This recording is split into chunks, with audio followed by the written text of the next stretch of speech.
Jailer 2 teaser వచ్చేసింది. అనిరుద్ మరోసారి విశ్వరూపం చూపించేశాడుగా. ఈ మూవీ ప్రపంచవ్యాప్తంగా అక్టోబర్ 15న విడుదల కాబోతుంది థియేటర్లో. అయితే ఈ టీజర్లో మాత్రం నెల్సన్ మార్క్ టేకింగ్ కనిపించింది. జైలర్ టీజర్ అప్పుడు కూడా ఆయన ఇదే ఫార్మాట్ ని అనుసరించారు. క్యారెక్టర్ ని పూర్తి స్థాయిలో రివీల్ చేయకుండా కేవలం రజనీని మాత్రమే చూపించారు. కానీ ఈ టీజర్ లో క్యారెక్టర్ ని రివీల్ చేయలేదు. అదే విధంగా రజనీని కూడా చూపించలేదు. దూరం నుండి ఆయన వెనక్కి తిరిగి నిల్చున్న షాట్ ని మాత్రమే చూపించిండు. అయితే ఈ టీజర్ లో అనిరుద్ మరోసారి తన విశ్వరూపం చూపించేశాడు. అనిరుద్ గారు ఇలాంటి విషయాల్లో అసలు వెనక్కి తగ్గడు.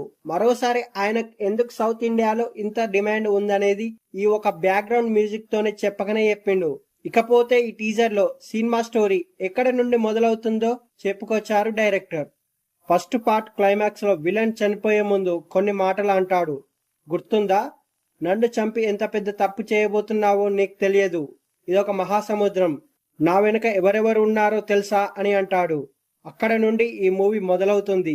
అవినీతి మార్గంలోకి వెళ్తే కన్న కొడుకును కూడా కనికరం లేకుండా చంపేసిన హీరోకి ఈ మాఫియా నుండి ఎదురైన సమస్యలేంటి, దాని నుండి ఆయన ఎలా బయటపడ్డాడనేది ఈ మూవీ యొక్క స్టోరీగా తీసినట్లు టీజర్ ని చూస్తుంటే మాత్రం అర్థమవుతుంది.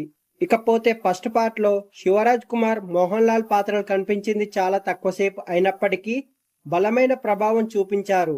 ఈ మూవీలో కూడా వాళ్ళ పాత్రలు ఉంటాయట. అదే విధంగా బాలీవుడ్ సూపర్ స్టార్ హృతిక్ రోషన్ గారు కూడా ఈ మూవీలో పవర్ఫుల్ గెస్ట్ రోల్ లో కనిపించబోతున్నారట.